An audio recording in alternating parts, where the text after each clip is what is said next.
తమ్ముడు నమస్తే. నమస్తే అన్న. ఛాంపియన్స్ ట్రోఫీ స్టార్ట్ అవబోతుంది, ఎలా ఉన్న ఎక్స్పెక్టేషన్స్? అన్న నేనైతే ఛాంపియన్ ట్రోఫీ కోసం ఎదురు చూస్తున్నా. ఫస్ట్ ఆఫ్ ఆల్ ఎందుకంటే ఇండియా టీం మంచి అందరు ప్రతి ఒక్కరు ఫామ్ లో ఉన్నాడు. దానితో రీసెంట్ గా T20 వరల్డ్ కప్ గెలిచాము. అదే మీద ఛాంపియన్ ట్రోఫీ కూడా గెలిస్తే అది రోహిత్ శర్మ ఉన్న క్యాప్టెన్సీ ఇబ్బంది లేదు. రోహిత్ శర్మ ఉన్న క్యాప్టెన్సీకి న్యాయం జరిగింది, ఇబ్బంది లేదు. నేనైతే చాలా ఆసక్తికరంగా వెయిట్ చేస్తున్నా. ఓకే, ఈసారి మొత్తం నిర్వహించబోయేది పాకిస్తాన్ కదా? అవునవును. ఎలా అనిపిస్తుంది మరి? పాకిస్తాన్ పూర్తి స్థాయిలో నిర్వహించే అవకాశం ఉందంటావా మ్యాచ్లన్నింటినీ? అదే చెప్దాం అనుకున్నా. మామూలుగా ఇండియా వాళ్ళని పాకిస్తాన్ పంపినని చెప్తున్నారు. ఎందుకని మన గవర్నమెంట్ అంటే వాళ్ళకి భయపడి కాదు, ఏంటంటే వాడి కాడ సెక్యూరిటీ లోపం ఉందని చెప్పేసి.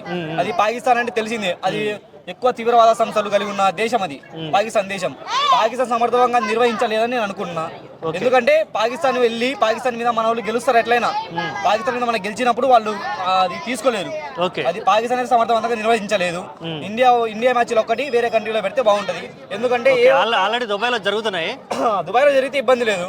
ఎందుకంటే ఏ ఒక్క ఇండియన్ క్రికెటర్ కి చిన్న గాయం తగిలినా కూడా మనకు తెలుసు కదా మోడీ తాత ఎలా ఉన్నాడో. మొత్తం పాకిస్తాన్ పేల్చేస్తాడు. అది వాళ్ళంతవరకు తెచ్చుకోకూడదు. ఎందుకంటే ప్రభుత్వం వాళ్ళు కట్టుదిట్టంగానే ఉంటారు. కానీ అక్కడ ఉన్న తీవ్రవాద సంస్థలు ఉన్నాయి కదా, అక్కడ ప్రభుత్వానికి వ్యతిరేక సంస్థలు కూడా వాళ్ళు ఇట్లా పాకిస్తాన్ ఓడిపోతే మన ఇండియా క్రికెటర్ల మీద దాడి చేసే అవకాశం ఉంది. అది కరెక్ట్ కాదు. దానివల్ల ఏంటంటే ఒక దేశానికి యుద్ధం జరుగుతుంది. అలా జరిగినప్పుడు పాకిస్తాన్ కన్ఫామ్గా నాశనం అయిపోయింది. అది వద్దు. అంత దూరం తెచ్చుకోకుండా వేరే దాంట్లో జరిగితే మన క్రికెటర్లు ఇబ్బంది పడకుండా ఉంటారు, వాళ్ళు పాకిస్తాన్ కూడా ఇబ్బంది పడకుండా ఉంటుంది. అది పాకిస్తాన్ వాళ్ళకి మరి ఇది పెద్ద మైనస్ అనుకోవచ్చా? ఇండియన్స్ రాకపోవడం మైనస్. ఎందుకంటే ప్రపంచంలో భారతదేశం అదే ఇండియా క్రికెట్కి ఉన్నంత ఫ్యాన్ బేస్ ఎవరికి లేదు, బీసీసీకి ఉన్నంత ప్రాఫిట్ ఎవరికి లేదు. అందువల్ల ప్రతి ఒక్క టీం ఏమనుకుంటుంది, ఇండియాతో ఆడాలనుకుంటుంది. అది ప్రతి ఒక్క లీగ్ జరుగుతుంది. కానీ ఇండియా జరిగే ఐపీఎల్కే చాలా క్రేజ్ ఉంటుంది. ఆ క్రేజ్ని బట్టి అర్థం చేసుకోవచ్చు ఏంటంటే ఇండియా వాళ్ళు ఉంటే ఎట్లుంటుంది.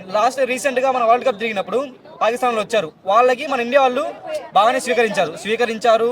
దానికి తోడు మ్యాచ్ కూడా బాగానే జరిగింది. ఇండియా గెలిచింది వన్ సైడ్గా.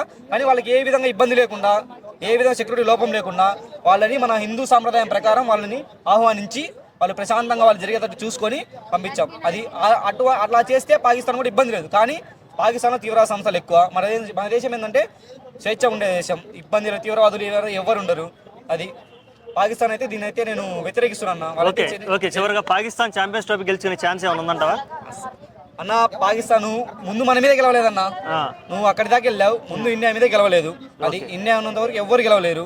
ఇండియా ఛాంపియన్ ట్రోఫీ గెలిస్తే ఎవరు గెలుస్తారంటే గెలిస్తే ఇండియానే గెలవాలి, ఆస్ట్రేలియానే గెలవాలి. ఇంట్లో అదే గెలుస్తుంది, లేదంటే ఏ టీం గెలవదు. Okay, thank you.